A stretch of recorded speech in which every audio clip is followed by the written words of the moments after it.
Араар зогсоочих нөгөө хүмүүс араар зогсоочих тийм.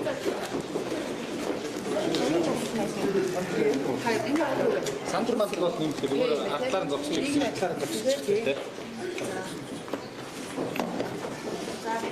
Зулаг суулахгүйсэн. Зулцаа суулах. Ингээд ийш шахчих тахоо. Нашрын шахаж нэг ч сонголт шахах юм байна.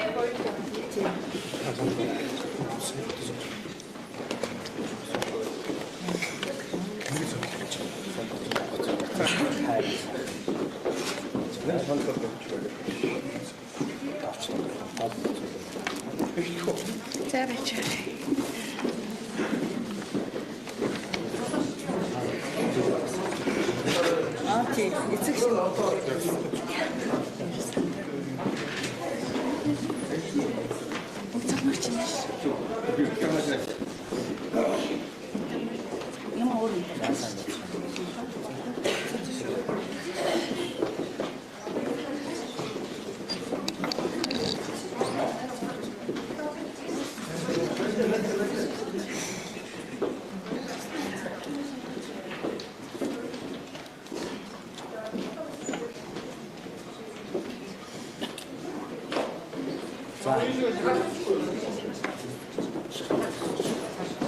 хараа ингээд эцгийн зөвлөл болон сургуулийн удирдлагууд хамтсан мэт шинж байна тийм.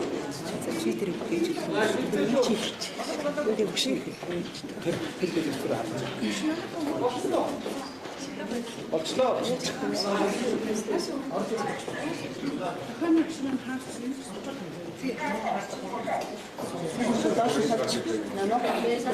Ахны багшиг энэ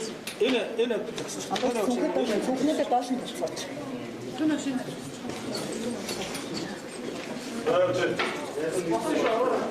За сайн бацгаана уу та бүхэнд энэ өдрийн мэнд хүргэе.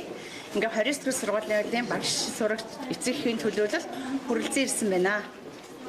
За ингээ та бүхэнд өнөөдөр сургуулийн тухай тавьж танилцуулгыг бас хий гэж бодож байна. Манай сургууль 1964 онд байгуулагдсан. Одоо 50 гаруй жилийн түүхтэй ийм сургуулаа. Тус сургуулиуд нийслэл хот болон хөдөө орон нутгийн сонсголт хэл ярианы бэрхшээлтэй сурагчдыг эсвэлэн баг суурь бүрэн дунд боловсрол олгохоос гадна мэрэгжлийн анх цэцний чиг баримжаа олгох сургалт явуулдаг, үндэсний хэмжээнд үйл ажиллагаа явуулдаг сургалтын байгууллага маа. Манай сургуульд нийт 139 багш ажилчинтай, үүнээс үндсэн багш 56, туслах багш 10, Оросын холбооны улсад мэрэгжлийн тусгай сурганы арга зүйгээр мэрэгжсэн, мэрэгжлийн 8 сонгогдож багш ажилтдаг. За сургуулийн сурагчид баг суурь бүрэн дунд боловсрол олгохоос гадна бид нар хүүхдийн авьяас чадвар урьж энэ хөгжүүлэх зорилгоор төрөл бүрийн дугуйлан секц хичээлүүлдэг. Үүнд бол давхарцсан тоогоор 250 гаруй суралцагч хамрагдсан байгаа. Энэ хичээлийн жилд 1-ээс 12 дугаар ангийн 33 бүлэгт 320 суралцагч суралцж байна. Энэ хичээлийн жилд суур боловсролыг 10 сурагч, бүрэн дунд боловсролыг 19 сурагч эзэмшгээр бэлтгэж байна. Нийслэлийн ерөнхий шалгалтанд 8 сурагч шалгуулахаар бүрдүүлсэн байгаа. Бид нэр 2017 оны 1-р сараас эхлэн нийслэлийн ерөнхий шалгалтын хичээлийн судалгатуун бүрээр давтлагын хуваар гаргаад өдөөс хойш бүх багш нар маань ингээд сурагчдад давталгаа өгөөд хуваарийн дагуу явагдаж байгаа. За сурагчдын амьдрал таатай амьдрах орчин нөхцөлийг бүрдүүлж өгсөн эрэгтэй эмэгтэй 2 дотуур байртай. Энэ дотуур байранд нь Улаанбаатар хотын болон Улаанбаатар хотын алсагсан дүүргийн дээр нь нэмээд хөдөө орон нутгийн сурагчид 140 гаруй сурагч амьдарч байна. Бид нар сонслын бэрхшээлтэй хүүхдэд мэрэгжлийн чиг баримжаа олгох анхан шатны сургалтыг 2008 оноос эхлэн зохион байгуулж байгаа. Энэ бол бид нар 4 мэрэгчлэр 10 дугаар ангиас нь эхлэн сурагчдынхаа өөрийн бүсэл сонирхол, авиас ур чадварыг нь харгалзан энэ хоол үйлдвэрлэлд өрсчин гоо сайхан, нарийн боо, можан гэсэн ангуудад бол хүүхдүүдэд хүсэлтийн дагуу ингэж оруулж суралцуулдаг байгаа. За 2017 оны 3 сарын 27-ны өдөр сургуулийн хэсэг сурагчдаас ингээд сургуулийн багш нартай хандаж ингээд шаардлага хөрвүүлсэн байгаа. шаардлага хүргүүлсэн байгаа. Одоо энэ шаардлагыг бол бид нар зүй ёсны зөв юм асуудал үүсгэж гаргаж ирлээ гэх ингээд сурагчтайгаа энэ асуудалд их хүндэтгэлтэй хандсан. Тэгээ энэ шаардлагын дагуу манай сургууль одоо дотооддоо их олон ажлыг төлөвлөн өөрсдөө энэ дээр дүгнэлт хийж ажиллаж байна. Одоо хамгийн их нээжинд бид нар багш нарын мэдлэг ур чадварыг чадвархжуулах, дээр нэлээд багш нарын тохионы хэлний төвшинг сайжруулах зорилгоор төрийн болон төрийн бусад байгууллагуудтайгаа манай сургуульд ажилладаг сонсголгүй багш нарын дайчлан ингээд одоо багш нарын тохионы хэлний чадвар дээр илүү анхаарч ажиллахаар ингээд төлөвлөд явж байгаа. Ер нь өмнө ч гэсэн бид нар тохионы хэлний сургалтыг бол багш нараа орж ирсэн цагаас нь шинэ залуу багш нартаа үе шаттайгаар ингээд тохионы сургалтыг л явуулдаг байсан.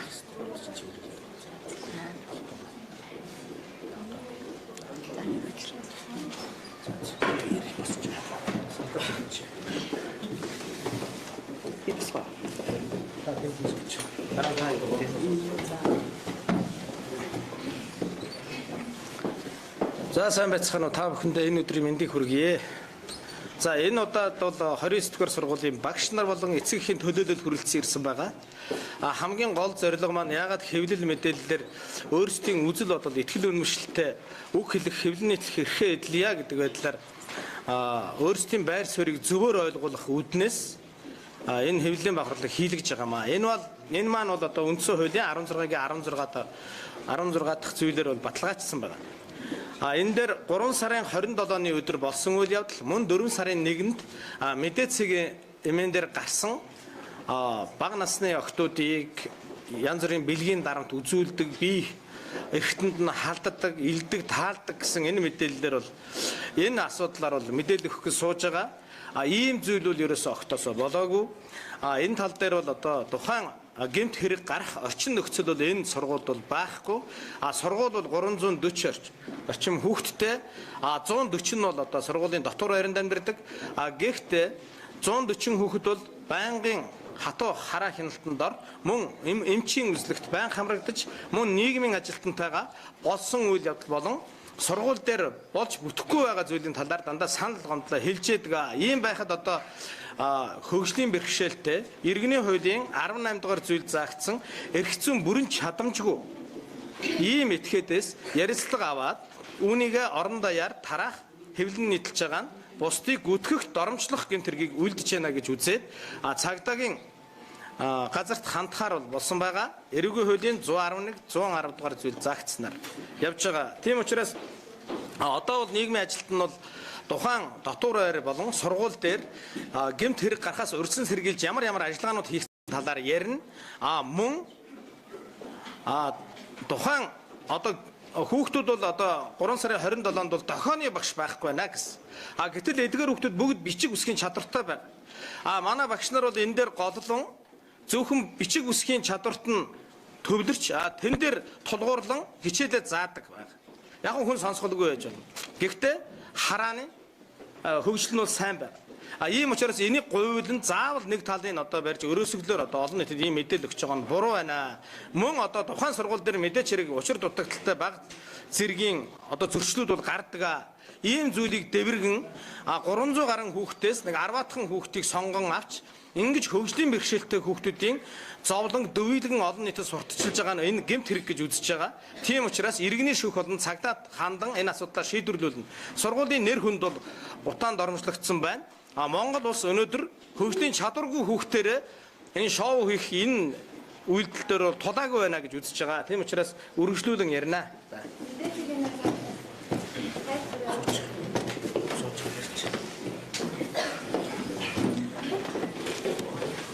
За сайн байцгаана уу.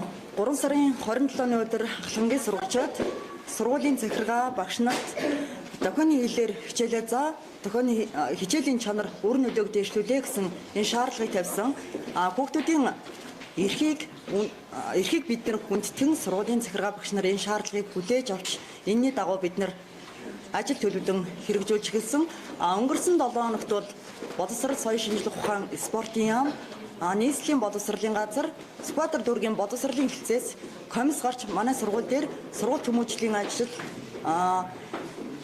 сурагчдаас тавьсан гомдлын дагуу энэ чиглэлээр одоо шалгалт хийсэн. Энэний одоо үнэлэлт дүгнэлт бол хараахан гарааг байгаа.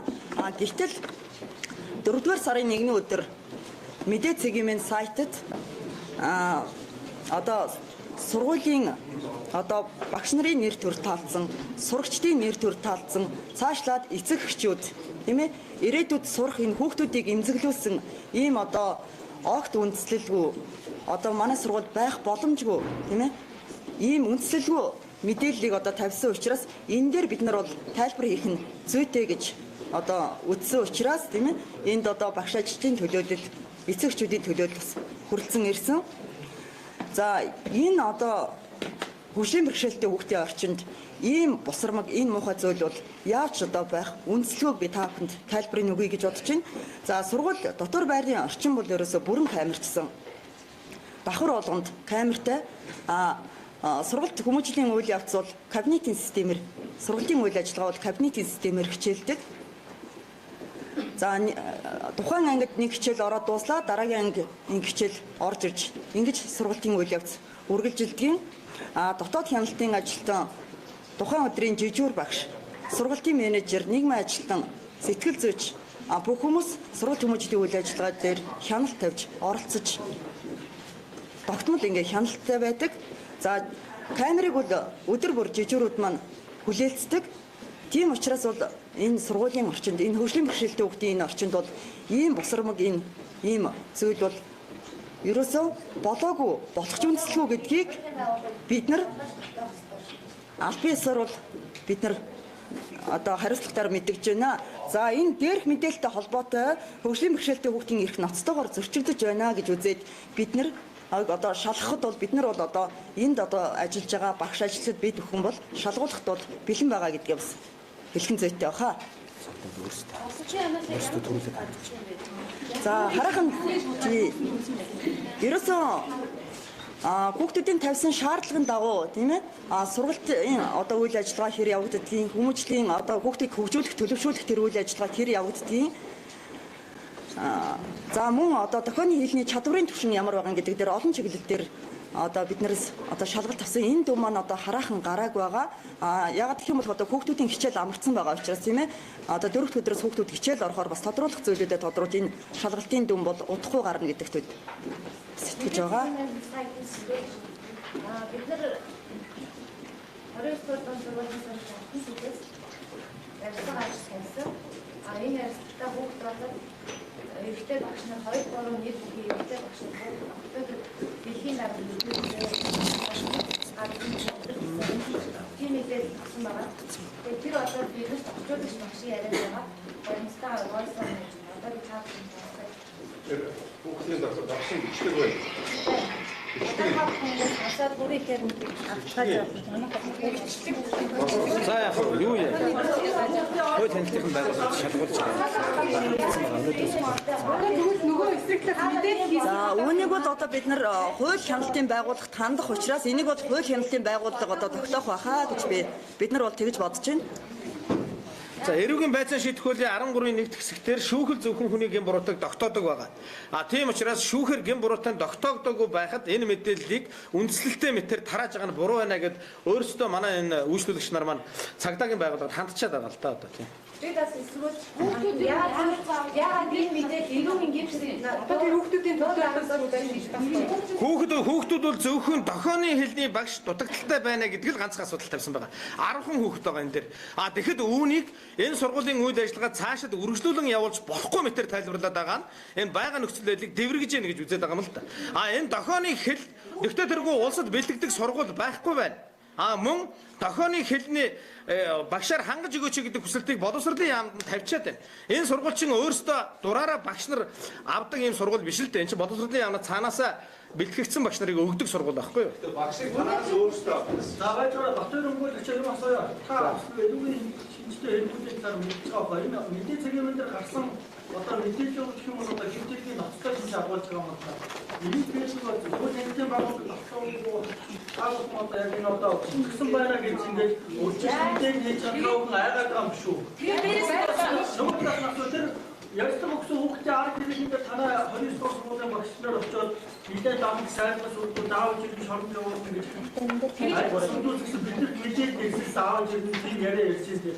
Тэгэхээр нийтлэлээр тайлбар. Та гэхдээ Батбаяр өгүүлэгч нь яаж асуугаад та тэнд одоо хүүхдэд ямар нэгэн дарамт толдог бай тийм байхгүй гэж өөрөө үдсэн юм шиг ингээд Батбаяртаагүй байхад бас ингэж бас ярьж байгаа. Нэгээс шийдвэр гараад байна. Тийм ээ. Та бүхний асууж байгаа зөв л дөө. Хэрэг мэдээлэл тухайн техник одоо энэ шийдэлтэй агуулсан ярьдаг бол Арав нь өөр юм дээр бидний яаж байхгүй шүү. Тохиож ямар нэгэн жоохон зүйл байж байгаа. багшны тэнгиж хийдэг бол Энэ донд ч нэг хүн байж байгаа юм шүү. Тэгэхээр тэгж За яг вэ мэдээч хэрэг ихтгэл үнэмшлийнхээ хүрээнд та бүхэн асууж байна. Энэ 29 дугаар сургуулийн нэр хүндийг гутаанд оромжлох ийм зохисгүй яриа газар аваад байна. Түүн дээр тайлбар хэлье л гэж байгаа юм. Тэрнээс биш энэ дээр ямар нэгэн байдлаар одоо тогтоогдчихсан зүйлийг яриад байгаа юм биш. Та бүхэн ч гэсэн үнэхээр хүчиндэдэг.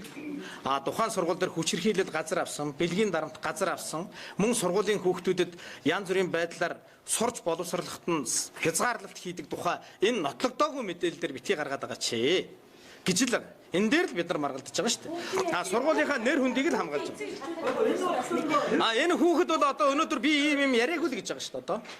Энэ хүүхэд бол би ийм ерөөсөө яриаггүй. Энэ бол яг дүрсгүүл юм байна. За нааш аваад ирээ. Тийм. За энэ бол очоод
энэ дээр бол хамгийн гол бэлгийн дарамт учруулдаг гэж яриад байна л та. Гэтэл хэн гэдэг хүүхдэд хэн гэдэг багш бэлгийн дарамт учруулсан талаар бол яриаг байгаа. таны энэ багш хэлсэн шүү дээ. Энийг одоо санаа зовлоо болов. Танаас дийлгүй гэж хэлжсэн наад суужаа багш яриа. би яг энэ бас нэг тайлбар байна. Манай хүүхдийн юу бол одоо чинь Японы техник төлөвлөлт тэр хүүхдүүдийн яс эцэг эхчүүдийн төлөвлөлт байхгүй. Манай эцэгхийн төлөөд нааш эцэгхийн төлөвлөлт бид за энэ хүүхдийн ярилцлагыг одоо тийм ээ сэтгүүлчин тавьж байгаа юуг бол одоо би бас удаан цаг буруутгаж чадахгүй юм тийм ээ.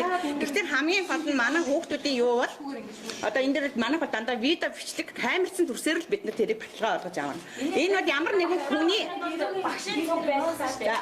за харин тэр багш нь уучлаарай би яриагаад дуусчих тийм ээ. Тийм учраас бид нар бол одоо манай багш нар энэ дээр бол бид нар хандахдаа энийг бол дүрсжүүлсэн бичлэгтэй байж л бид нар энэ дээр санаа ерөөс энэ хүүхдийн үзэл бодлыг энэ хүүхдийн яриаг бас нэг хүн дамжуулж байгаа учраас бас нэг ийм юу байгаа шүү дээ. Бас нэг хүний юу дамжиж байгаа учраас бас тэрийг бол бид нар батлах юу байхгүй.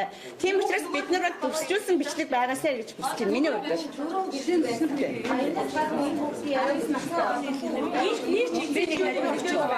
Тэгэхээр манай сэтгүүлч нар нэг зүйлийг анхаарах хэрэгтэй. Энэ чинь бол гэрчийн мэдүүлэг гэж яваад байгаа. Гэтэл гэрчийн мэдүүлэг их сурвалжаар нотлогдох хэрэгтэй. Гэтэл их сурвалж алга байна энэ дэр чинь. Эрэгтэй хүүхэд өөрөө яриад байна. Намайг багш нар тэрвэрдэг гэж яриаггүй. Манай эмэгтэй хүүхдүүдийг тэрвэрдэг гэдэг байна. Гэтэл ямар эмэгтэй хүүхдийг энэ асуудлаар нь бид нар хүүхдийн хүчирхийллийн эсрэг төв болон гэр бүл хамгаалалт төв рүү хандчихад байгаа шүү дээ. Хүүхдийн эрхийн байгууллагууд байна. Хүний эрхийн комисс байна. Эдгээр байгууллагуудаас дүгнэлт гараагүй байхад та бүхэн эцсийн үнэн мэтээр ингэж ярьж байгаа нь буруу байна л гэж байна. Бид нар их сурвалжлаа. Тэгвэл ч мэдээж хүний яриаг бол ярьсан байх гэж нэг ч бичихгүй. Энд байгаа Харин тийм. яриачгүй юм. Энэ бол харин тэр нэг орчуулагчийн бас нэг өө дагалдаж чинь гэдгийг манай сэтгүүлч бас зөв талаас нь хараарай. Бидгийг л хийж ярьж байна. Тийм ээ харин тэрийг бол бид нар мэдгүй учраас бол шүүх хяналтын бол энийг юу яаж тогтоож өгөх байх тийм ээ. Харин Өөрөө ингээд Та бүхэн харин цагдаа тогтоогүй байхад яагаад энийг эцсийн үнэн гэж гаргаад байгаа юм бэ? Харин тэр ч үгүй гаргаач л гэж штэ. Энэ чинь энэ чинь өөрөө зүг байна.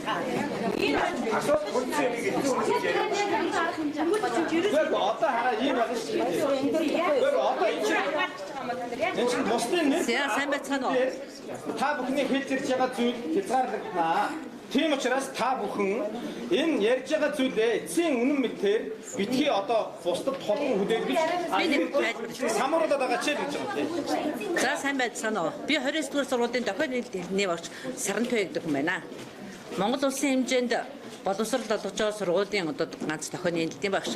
Гэхдээ яагаад манай сургуулийн хамт одоо энийг камержуулж өөрөөлөө дүрсийг бид нар харж энэ хэлмэрж орчуулагч маань үнэн орчуулсан байна уу буруу орчуулсан байна уу гэдгийг шүүх хяналтын байгууллагаар шалгуулна вэ гэсэн учир шалтгаан нь юунд байна вэ гэхээр 3 сарын 27-ны өдөр маш олон ингээд мэдээллийн системээр манай хүүхдүүдийн дохио гаргахад наан хэлмэрчилж байгаа хүмүүс дотор алдаатай оноотой буруу орчуулсан зүйлүүд байна. Өөрөлдвөл тийм учраас бид нар энэ байдлыг одоо жишээлбэл миний хувьд аваад үзэх юм бол би яг тэр өгсөн мэдээллийг өөрийнхөө нүдээр харж байгаад үнэхээр яг тийм хүмүүсэд ийм асуудал байсан байх шүү гэдгийг би харуулмаар байна гэж би хэлж байгаа юм л да. Ягаад гэвэл Монгол улсын хэмжээнд ингээд огж байгаа хүмүүсийг яг үнэхээр үнэн зөв догчон үгүй юу гэдгийг хянд чадах чадвартай өөрөлдөл оюун ухааны хувьд болон мэрэгжил боловсролын хувьд за тэгээ хэлмэрчийн төвшний хувьд аваад үзэх юм бол их цөөхөн байдаг учраас өөрийнхөө зүгээс бол би бичлэгийг үзье гэдэг байгаа юм. Яагаад гэвэл яг тэр мэдээллийн үед жишээлбэл тэмцээнээс болоод манай ингээ хичээл одоо энэ тэмцээнийг хугацааг ингээд богиносгочихсон энийг бид багш нар бидэнд хэлээгүй учраас гээд ингээ цаана манай хүүхэд огж байгаа аахгүй юу. Гэтэл наан хэлмэрж орчуулагч хүмүүс маань тэрнээс арай өөр зүйл ярьж байгаа. Нэг хүүхэд жишээлбэл миний нэргүүгээд орчуулга хийгээ явж байгаа тэр одоо мэдээллийн яг ингээ тэр бичлэгийг 3 удаа ингээд давтан тавьж байгаа байхгүй юу. Гэтэл хэлмэрж орчуулагч нь нөгөө ярьж байгаа хүн өөрөө нийгэм таниулж байгаа хэлмэрж орчуулагч буюу одоо яриагаар таниулж байгаа хүмүүс маань буруу орчуулга бас хийгээдээс учраас ийм мэдээлэл хийж байгаа шүү. Тийм учраас өөрөөр хэлбэл өнөөдрийн байдлаар тийм ээ үнэхээр энэ хүүхдийн дүржүүлсэн бичлэгийг шалгах боломжтой хүн Монгол улсад хэд байгаа лээ. Мөн ер нь одоо ямар нэгэн одоо мэдээллийн системээр орчуулж чадварын хүн Монгол улсад хэд байгаа гэдэг дээр л очиж дутагд байгаа гэдгийг бас бодох юм. Тийм учраас одоо бид нар хоорондоо ингээ маргалдах юм байхгүй. Тийм юм байсан шүү гэдэг. Боловсролын яам өөрснөө ажлаа шалгасан дүгнэлтээ гаргаагүй байгаа. Манай сургууль бол сая тийм учраас бид нар боловсролын яамны өмнөөс бол мэдээлэл хийх байхгүй шүү дээ. Бидний ярьж байгаа тэр тохионы хэмжээний орчуулагч байсан гэхгүй байсан. Тусалгүй хүмүүс яагаад өөр сургуулийн багшны биш өөр орчуулагч хандчихсан. Яг нь ер нь бол хүүхдүүд өөрснөө хинт хандах нь бол өөрснийх нь эрхэлтэй. Тийм учраас хэлмэрч орчуулагчдын холбоонд хандсан байгаа. Гэхдээ бид нар яг тэр мэдээллийн системээр тэр хүмүүсийг мэдээллийг бол яг гаргуулсан. Гэхдээ тэр хүмүүсийнхээ бичлэгийг ингээд бүгдээр бас бид нар эргэж үзэн штэ. Тэгээд үзэхэд бол зарим нэг зүйл дээр бол манай хүүхдүүдийн яриаг үзүүдийг орчуулсан явдлууд байгаа болохоор багш нь тэгээс би бол үнэхээр яг одоо жишээлбэл энэ мэдээ эмийн сайтаар гарсан хүүхдийн мэдээллийг дүрсээр хараагүй учраас би бол энэ хүүхдэд дүгнэлт өгөх боломжгүй байна. Тэр орчуулагчийн ярьж байгаа зүйл өөрийнх нь юм орсон байхыг үгс аргагүй. гэдэг хүүхдийн араас очиж эцэгхийн дараагч ингэж тийм зүйл ярихгүй гэсэн бичиг хэлгээр аваад ирсэн байгаа. Энэ Алтан суг гэдэг хүүхд маань өөрөө Цэлэнг аймгийн хүүхдтэй. Ангийн за тэрийг авах. Ээж над руу уйлаад Тэгвэл нийгмийн ажиллагаа ангийн хүүхдийг ийм хэрэг хийжлээ санаа. Мэдээ цэгмэн Чоронд оруулна гэдэг наа яриад байна. Тийм учраас энэ миний дүү минь энэ мэдээг авч өгөөч гэж над руу уцтаад ирсэн.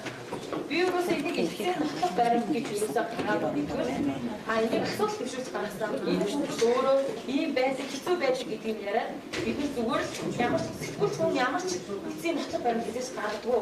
Та нар мэдж байгаа хэрэг ийм байна гэдгийг асуулт төвшүүлж зүгээр гаргаж ирдэг. Энийг дараагийн амжилтны арга хэмжээ авах цагаагаар байх шүүхтэй. Гэтэ энэ дэр яг одоогийн байдлаар та бүхэн хүүхдүүд ингэж бидний дарамтанд ороогүй гэсэн эцсийн нөхцөл байдал байхгүй шүү. Орсон гэдгийг эцсийн нөхцөл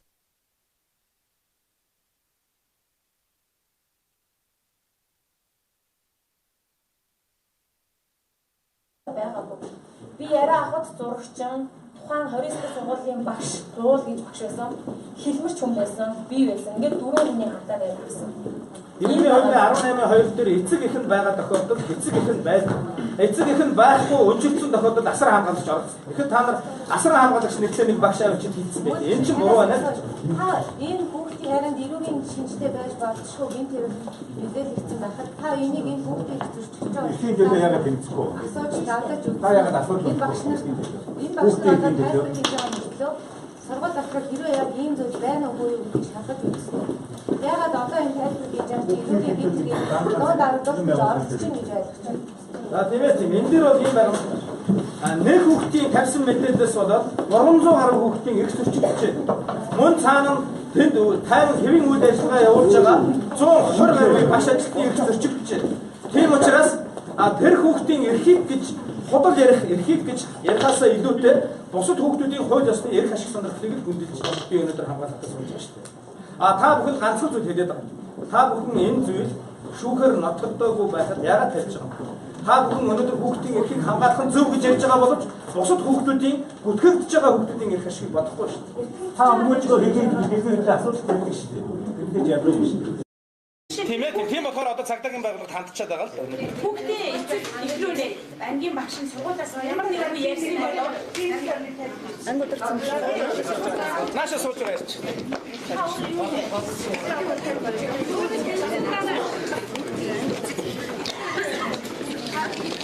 За би одоо та нар мэдээцэг юмэн дээр чангаар ирсэн. За.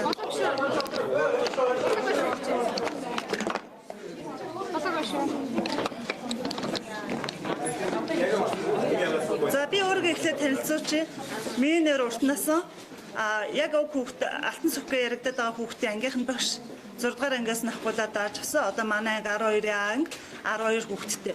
За цаа эндээс нэг сэтгүүлч бас асууж ин тийм ээ. 4 сарын 1-нд 11 цагийн үед уг мэдээлэл тавигдсан байсан.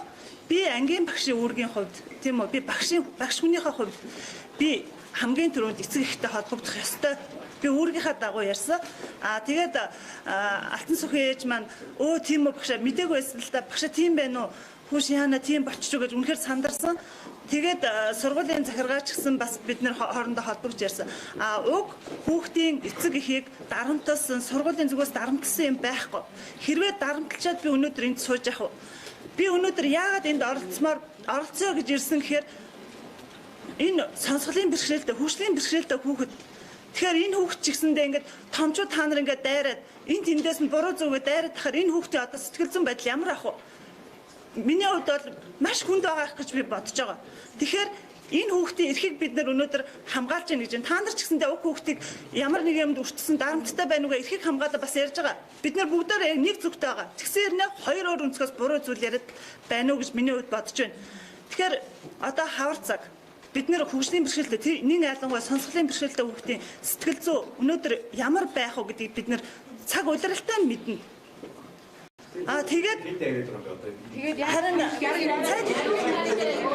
за би ихлээр мэдээцэг юмний гол буруудах байгаа юм бол эхний удаа бол тийм ээ тухайн хүүхдийн аав ээж эцэг байсаар байтал одоо тэр хүүхдийг асран хамгаалагчгүй очиж энэ ярилцлагыг авсан. Тэрэн дээр дохионы одоо тухайн хүүхдийн ярьж байгаа дүрсвчлэгийг л бид нар шаардж байгаа шүү дээ. Энэ дээр ямар дүрсвчлэг байх вэ гэж байгаа. 4 сарын 1-нд би яг мэдчихэд мэдээцэг юмд урсаар ярьсан. Бүр тайлбартаа тийм ээ ангийн багш нана гэж байгаад би ярьсан. Би нэрээ нууцлаагүй. Яагаад үнэхээр тэр та нарт видео бичлэг байна уу? Манай тэр хүүхд яг догч ийн үү гэдгийг баримт байна уу гэсэн чинь байхгүй. Их сурвалжаа хаанаас авснаа олсноо бид нар хэлэхгүй гэж хэлсэн шүү дээ. Тийм учраас би ч гэсэндээ итгэхгүй байна. Үнэхээр итгэхгүй яг ингэж ярьсан. Энэ одоо мэдээцэг юмний уран цэцэг энэ сүүлч маань хүүхдээс яриахтаа бас нэг хажууд нэг багш байсан байж тээ. Тэр багшныг одоо энэ войстер орсон байгаа багш өнөөдөр яагаад яг энэ хийх баг болтой. Ямар багш орсон бид нар мэдээгүй шүү дээ. Ямар багш орсон бид нар мэдээгүй сонсож хэлээгүй шүү дээ. Тийм ээ. Танах их сурвалжаа хэлэхгүй гэж хэлсэн. Тэр оролцсон багш нуугдаад байгаа байхгүй. За. Юу нэ? Яриандаа ярьсан яагаад ийм юм яриа? Ийм болоогүй юу гэдгээр анхаарч байна. Энэ бол хуцаа гэж мэдээлэл хийж байгаа. Одоо би худлаа гэж дайрч мэдээлэл хийж байгаа гэж үү? Тийм бидний зүгээс бол хүүхдийн ярианд бол юмгийн хэрэг дайшгүй. Тийм Энэ хүүхд яагаад ингэж ярьваа? Энд дээр багш нар бид нар яаж ажиллах вэ гэдгээр та нар өөрсдөө энэ үнэн худлыг хинэн ч өнөөдөр мэдэхгүй байна штэ. Тэрийг бид нар бас худлаа мэдээлцгийнээс хайш худлаа мэдээлэл тараалаа гэж одоо энэ мэдээлэл хийж ш тавхгүй. Ард түмнийг төөрөгдүүлж байгаа үйлдэлийг зүгээр хараад сууж чадахгүй л гэж байгаа манай хүмүүс. Хэдийгээр тухайн хүүхдийг Энэс болж хэдийгээр тухайн хүүхдийг ИСА гэж тавьсан боловч хинч тиймээ тухайн хүүхдийг бол хинч харсан тэр жагсаалд оролцож байсан хүүхд байна гэдгийг ерөөсөө шууд харагдчихсан. Тэгэхээр энэ бол тухайн хүүхдийн бас эрхийг бол ноцтойгоор зөрчиж байна гэдгийг үзэж байгаа юм. Юу нэг юм асуулт туур гарч ирсэн. Он иржсэн юм. Яг энэ чиглэлээр бол над дээр бол гомд саналууд ярьж байгаагүй хүүхдүүдээс.